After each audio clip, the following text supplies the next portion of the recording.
faut-il vraiment dépenser 4, 5, voire 800 € pour une tablette tactile? C'est ce que nous avons voulu savoir en manipulant deux modèles vendus moins de 200 €. Voici nos premières impressions de l'Arnova 10 et de la Carrefour CT702.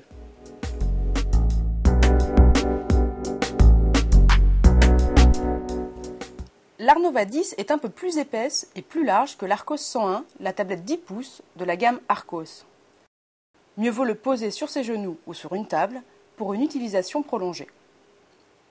Au dos, un seul petit haut-parleur laisse sortir le son, dans une qualité assez mauvaise.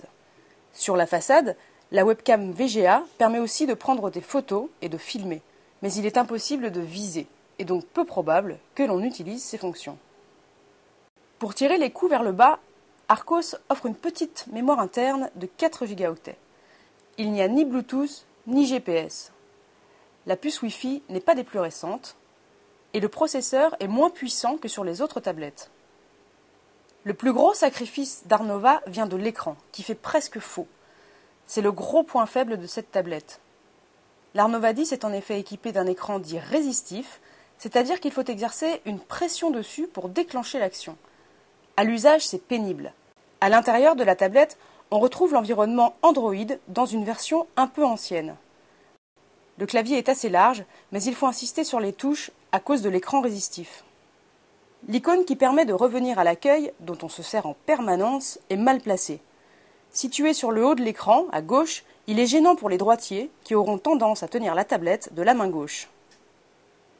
Question usage, pas de souci pour se connecter au réseau Wi-Fi environnant, afin de consulter des sites internet et d'échanger des emails. L'écran, en revanche, ne permet pas de zoomer en pinçant les doigts. La piètre qualité de l'écran rend le surf sur internet assez fastidieux.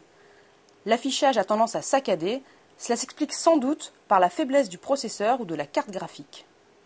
Pour transférer des contenus de son ordinateur à sa tablette, il suffit de connecter les deux appareils grâce au câble USB fourni. Il est en revanche impossible de travailler sur des documents bureautiques sans acheter une application dédiée. De toute façon, vu la difficulté à saisir des textes à cause de l'écran, mieux vaut oublier la bureautique sur cette tablette. Pour installer des logiciels supplémentaires, l'AppsLib est la seule boutique en ligne disponible. Il s'agit de la boutique d'Arcos. Pas d'accès à l'Android Market, la boutique de Google, et c'est bien dommage, car celle-ci est beaucoup plus riche et variée.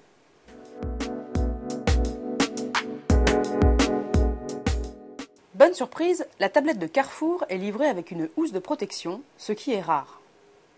Sa taille la classe parmi les petites tablettes, même si elle ressemble plutôt à un cadre photo numérique.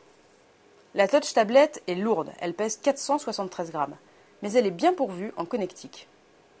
Contrairement à l'Arnova, l'écran est capacitif, c'est-à-dire qu'elle réagit au contact du doigt sans avoir besoin d'exercer de pression. Il est aussi multipoint, autrement dit, il est possible de zoomer en pinçant l'écran. Malheureusement, l'effleurer ne suffit pas, il faut amplifier le geste pour que la tablette réagisse. À l'usage, il reste praticable. Le clavier est réactif, c'est mieux que sur l'Arnova 10. Les composants ont sans doute leur part de responsabilité dans cette lourdeur. Notez toutefois que la tablette est équipée d'une puce Wi-Fi à la norme N, la plus rapide. La tablette fonctionne elle aussi avec le système d'exploitation de Google, Android. L'interface est similaire à celle de l'Arnova. Pas plus que sur l'Arnova, on ne peut trouver sur la Touch tablette un accès à la boutique Android Market.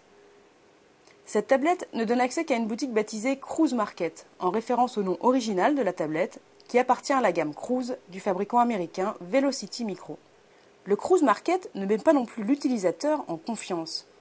Avant d'installer une application que l'on vient de télécharger, un message d'alerte prévient que l'appareil, par défaut, bloque les applications ne provenant pas de l'Android Market.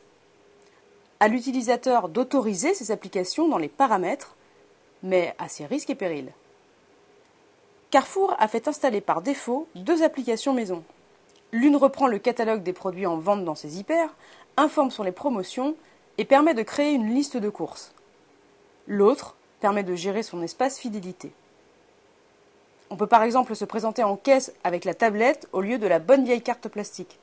Pas sûr que ce soit plus pratique. Mis à part des boutons de commande maladroitement placés en haut de l'écran, la tablette se révèle plutôt agréable à l'usage.